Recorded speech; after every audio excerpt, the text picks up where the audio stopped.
Hello, my name is Fromage, and I am a library mouse. Today I would like to solve an integral for you, and it's the following. Thank you.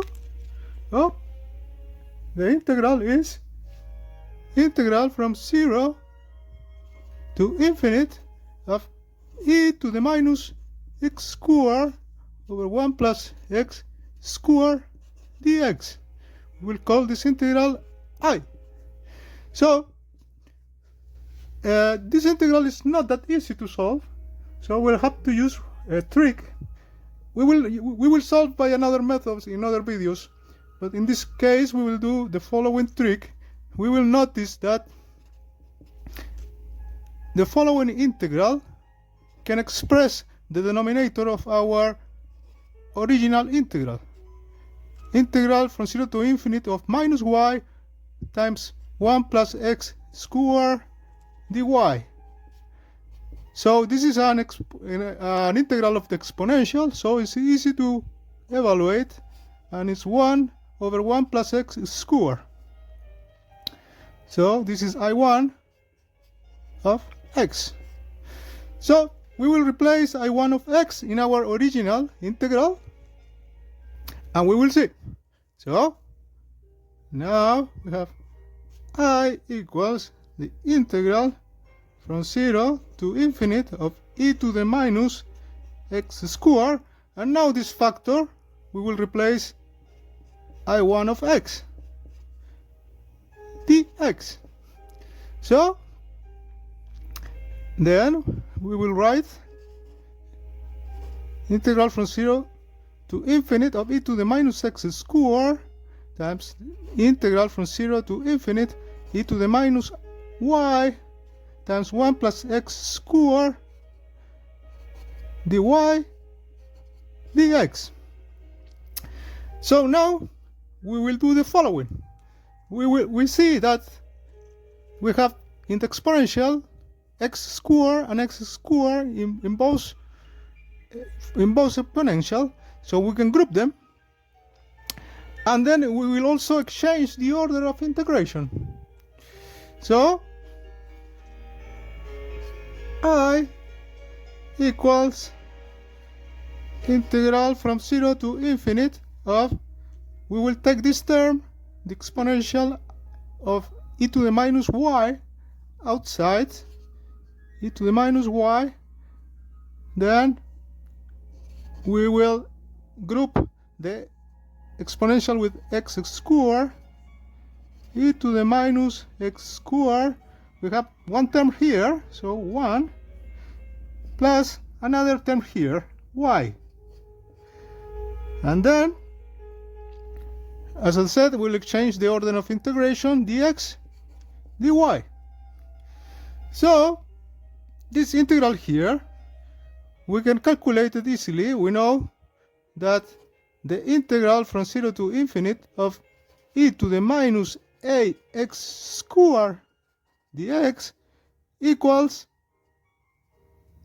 1/2 the square root of pi over a. So this is the Gaussian integral, or half the Gaussian integral, so we will use it in our integral. Then we have I equals, we copy integral from 0 to infinite of e to the minus y, and now this integral we replace with the result with the Gaussian integral here. So it's easy to see that the a is in this case correspond to 1 plus y. So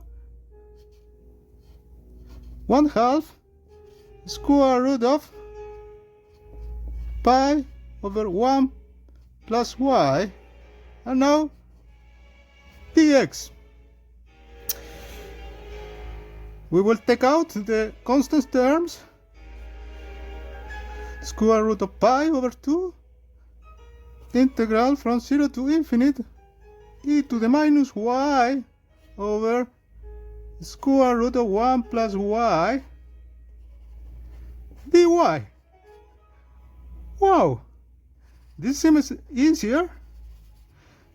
So we'll just have to make a couple of extra steps. So we will start by making the following change of variable. So y equals b squared minus 1. So then dy equals 2b dv, our new variable v. So in this case, we will on the limits of integration, when y equals 0, we have v equals 1 from here. And when y tends to infinite, we have that v also tends to infinite. So we will make our change of variable, then our integral I equals square root of pi over 2. Then we copy the integral. Now we change the integration limits. Now it's integral from 1 to infinite of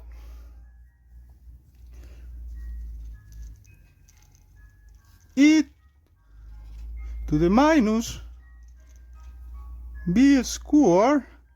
The minus sign here will change.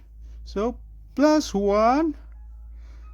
When we replace 1 plus y by b squared minus 1, the y, then we will just get the square root of b squared, and that is module of b squared, or module of v, but it's just, in positive it's just v, and the differential times 2v dv. So now we will simplify terms. Yeah, we simplify the v's, the 2's, and wow, we are almost done. So we will also take out this constant here. So we will get an e outside the integral times the square root of pi integral from 0 to infinite of, from 1 of minus b squared dv. So now we will multiply and divide by the square root of pi over 2. And finally, we will get that y equals e square root of pi times square root of pi over 2 times 2 square root of pi. Yeah? And then we copy just the integral 1 to infinite e to the minus b squared dv. So here we just multiply by 1. So this term here we can recognize is the complementary error function. Yeah? So this is ERFC of 1, where 1 is the lower limit of integration. So finally, and then we will multiply the square root of pi times the square root of pi. Then finally our integral is e pi over 2 ERFC of 1. And that's it, a Fromage integral. See you